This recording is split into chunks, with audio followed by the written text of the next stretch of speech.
بسم الله الرحمن الرحيم. سيد رئيس الحكومة المحترم، سيدات والسادة النواب الأفاضل، طبعا في مستهل هذه الكلمة وبدوري أتقدم باسمي وباسم الفريق الحركي بأعز التعازي وأصدق المواساة لأسر ضحايا فاجعة فاس إثر انهيار عمارتين وضحايا فيضانات آسفي وتنغير نهاية الأسبوع الماضي، مع دعواتنا بالرحمة والمغفرة للضحايا، ونسأل الله عز وجل أن يلهم ذويهم وأسرهم جميعا الصبر والسلوان، كما ندعو بالشفاء العاجل للمصابين. طبعا هذين الحديثين سيد رئيس الحكومة يعيدان التأكيد على يقظة أكبر وتحمل المسؤولية في ضمان سلامة المواطنين والحفاظ على حياتهم. سيد رئيس الحكومة، انتبهوا معي مزيان، كل ما حضرنا منه كفريق حركي غير ما مرة وقفتم عليه كحكومة.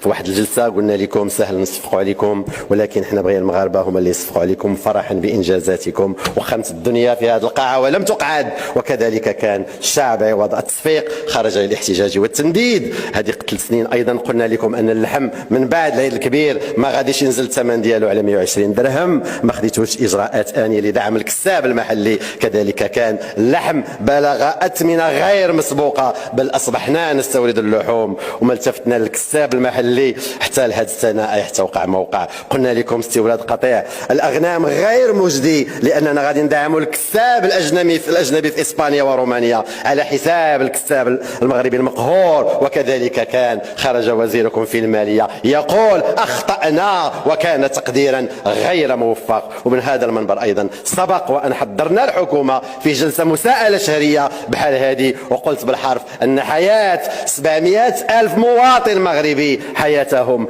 آيلة للزوال بسبب منازلهم الآيلة للسقوط. فماذا كان الجواب؟ وبعد سنة انهيارات أخرى تطل علينا ومن مدن كبرى، وليتها كانت مجرد انهيارات أخرى بل فاجعة أودت ب 22 حياة. هذا فقط غيض من فيض حذرنا منه، ولكن للأسف كان مآله السقوط في آذان الحكومة الصماء. أسفي دابا غاديين نعاودوا معكم من جديد، غادي بعد الأضرار الجسيمة في الأرواح والمدينة القديمة وسوق الفخار وباب الشعبة في مدينة أسفي، مدينة السردين والفوسفات والمهمشة من طرف حكومتكم والحكومات السابقة أيضا ما فيهاش مزايدة عليكم. سيد رئيس خصو واحد يتحمل مسؤوليته. واش ماشي جا الوقت باش نعلنوها مدينة منكوبة يستافدوا الضحايا، والمدينة من صندوق التعويض على الوقائع الكارثية؟ إذا ما فعلناش هذا الصندوق في هذه الفاجعة وفي مدينة من حجم مدينة آسفي، أنا كنتسائل لاش غادي يصلح هذا الصندوق ولاش كنساهموا فيه كمغاربة.